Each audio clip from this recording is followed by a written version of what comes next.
హెబ్రోను దైవజనుల్ని విశ్వాసుల్ని ప్రత్యేకంగా గమనిస్తున్నాను నేను. వింతగా ఉంది నాకు. ఇప్పటివరకు నాకు దృష్టిలోకి వచ్చిన వాళ్ళలో, మన తరంలో నాకు దృష్టిలోకి వచ్చిన వాళ్ళలో హతసాక్షులైన వాళ్ళలో ఎక్కువ మంది హెబ్రోను వాళ్ళు ఉన్నారు. బొల్లాపల్లి దగ్గర హతసాక్షి అయిన సుబ్బరావమ్మ హెబ్రోన్ విశ్వాసే. వికారాబాద్ దగ్గర హతసాక్షి అయిన సంజీవయ్య సంథింగ్ దైవజనుడు హెబ్రోను సేవకుడే. మొన్న నిద్రించిన దైవజనుడు కూడా, హతసాక్షి అయిన దైవజనుడు కూడా హెబ్రోను సేవకుడే.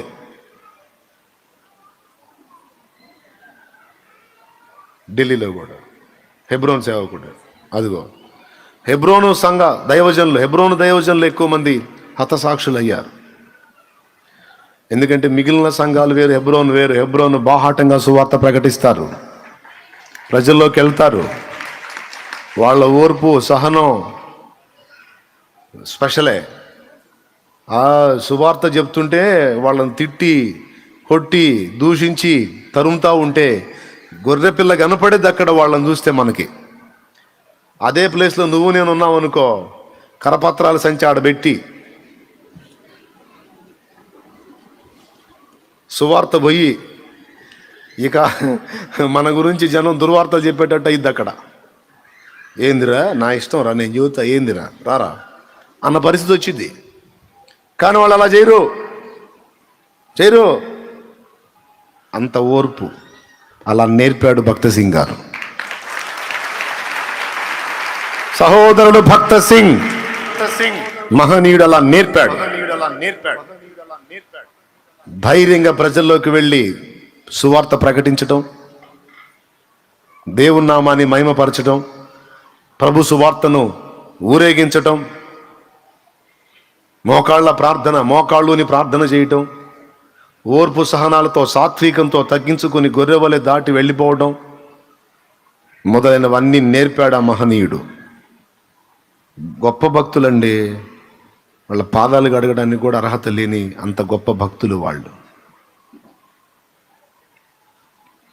వాళ్ళ గురించి కూడా తేలిగ్గా మాట్లాడే దరిద్రులు తయారయ్యారు ఇప్పుడు.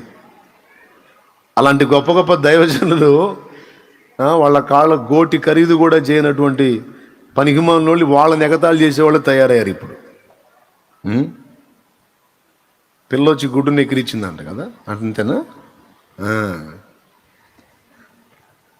దేవునికి స్తోత్రం కలుగును గాక.